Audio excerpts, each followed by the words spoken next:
నమస్తే, welcome to TG24 TV. నేను మీ journalist Yasif. ఇంకేంది, ఎండాకాలం వచ్చేసింది. బయటికి వెళ్తే చాలు చిల్డ్ వాటర్ బాటిల్ లేకపోతే అబ్బా వాటర్ తాగినట్టే ఉండదని కొంతమంది అనుకుంటారు. మరికొంతమంది అయితే ప్యాక్డ్ సీల్ వాటర్ బాటిల్ కాకపోతే అసలు నాకు నీళ్ళే తాగాలనిపించదు, తాగినట్టే అనిపించదు, ఈ నీళ్లు నీళ్ళలానే అనిపించదు అని కొంతమంది అనుకుంటారు. ఒక్కసారి వీడియో చూడండి. ఎంత సేఫ్ వెళ్తున్నాయండి.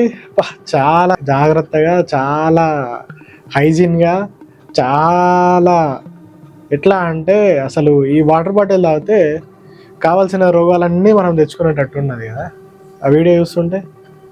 అంటే ఇంకా అర్థం కావట్లేదా? ఆ వీడియో చూసినాక కూడా ఇంకా అర్థం కావట్లేదా? ఎంత ఎండ కొడుతుందండి. ఆ ఎండల ఈ వాటర్ బాటిల్స్ను ఒక చోటు నుంచి ఇంకో చోటుకి తీసుకెళ్తుంటే ఆ వాటర్ బాటిల్లో ఉన్నటువంటి ఏదైతే ప్లాస్టిక్తో తయారైనటువంటి బాటిల్ ఉందో ఆ బాటిల్లో ఉన్నటువంటి హానికరమైన ప్లాస్టిక్స్ ఏవైతే ఉన్నాయో అవి వాటర్తో కలవడం వల్ల రోగాలు రావంటారా? ఖచ్చితంగా రోగాలు వస్తాయి. అప్పుడే తాగడం వల్ల కొంతమందికి అప్పటికప్పుడు చూపెట్టచ్చు. తరచుగా అవే వాటర్ బాటిల్ తాగడం వల్ల ఆఖరికి క్యాన్సర్ కూడా వచ్చే అవకాశం ఉంటుంది. కానీ ఈ వాటర్ బాటిల్ ఎంత అన్సేఫ్ గా తీసుకుపోతున్నా కూడా అధికారులు ఏం చేస్తున్నారండి అంటే సంబంధిత అధికారులకు అవి కనబడవు. ఎందుకు కనబడవు?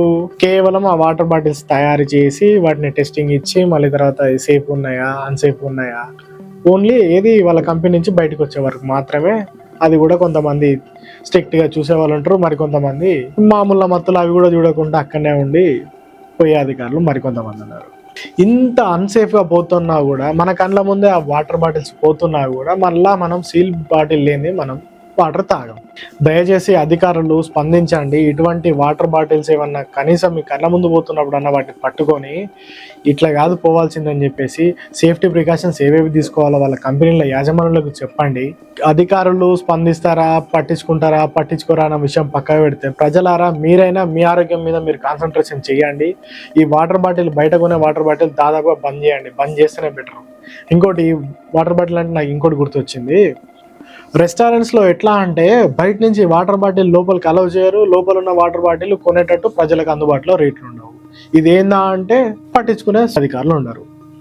ఎందుకంటే వాళ్ళకు ముట్టాల్సిన మామూలు, వాళ్ళకు చేరాల్సిన చందాలు వాళ్ళకి చేరుతాయి కాబట్టి. ఏదైనా హోటల్కి వెళ్తే అది 5 స్టార్ హోటల్ కాదు, ఇంకో హోటల్ కాదు, కనీసం తిందామని చెప్పేసి ఆకలి అవుతుందని చెప్పేసి ఆ హోటల్కి వెళ్తే ఆ హోటల్లో రేట్లు ఎట్లా ఉంటాయండి? సరే, ఫుడ్ రేట్లు పక్క పెట్టండి. వాటర్ బాటిల్ రేట్లు ఒక్కొక్క రెస్టారెంట్లో 60 రూపాయలా అండి? ఒక్క వాటర్ బాటిల్ 60 రూపాయలు, లీటర్ వాటర్ బాటిల్ 60 రూపాయలు. దాంట్లో ఏమున్నాయండి? ఏమన్నా అమృతం కలుపుతున్నారా వాటర్ బాటిల్లో? అరే ఇదేందండి, ఈ రేట్లు ఏంది, ఈ కథ ఏంది? ఒక సామాన్యుడు ఆకలి అన్నం తిందామని హోటల్కి వెళ్తే కనీసం వాటర్ బాటిల్ కొనలేని పరిస్థితులలో హోటల్ ఉన్నా కూడా ప్రభుత్వాలు పట్టించుకోవు, అధికారులు పట్టించుకోరు, ఎవరికి సంబంధం లేనట్టు వ్యవహరిస్తారు. ఇంకొంతమంది పెద్ద మనుషులు అయితే రుబాబు ఇంకేమంటారు అంటే ఇట్లా కొనలేని హోటళ్ళకు మీరు ఎందుకు వస్తారని అనేవాళ్ళు కూడా ఉంటారు. ఎక్కడి ప్రజలు, ఎక్కడి ఆరోగ్యం, ఎక్కడి ప్రభుత్వం, ఎక్కడి వ్యవస్థ ఎట్నుంచి ఎటుపోతా ఉన్నది? ఒక లీటర్ వాటర్ బాటిల్ 60 రూపాయలు ఆ పైన. ఏంటండి ఇది? మొన్నటిదానికా సినిమా ఏదైతే సినిమా హాల్లలో ఉన్నటువంటి వాటర్ బాటిల్స్ను, కూల్ డ్రింక్స్ను అండ్ ఏవైతే స్నాక్స్ ఉంటాయో వాటిని తప్పుపట్టాలి, కానీ ఈ పక్కన ఉన్నటువంటి హోటళ్లలో ఉన్నటువంటి ఖరీదులను ఎందుకు తప్పుపట్టారు?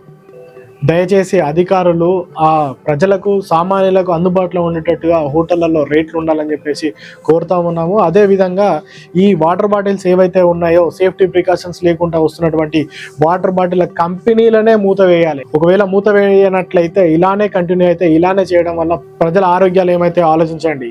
కేవలం ఈ వాటర్ బాటిల్ ప్రజలు మాత్రమే కాదండి, అధికారులు మీరు కూడా తాగుతూ ఉంటారు. మీరు కూడా ప్రభుత్వ అధికారులే కాదు, ప్రజాప్రతినిధులు కూడా ఏ మీటింగ్లోకి వెళ్ళినా ఆ వాటర్ బాటిల్ అనేది టేబుల్ పైన కనబడుతూనే ఉంటాయి, అవి తాగుతూనే ఉంటారు.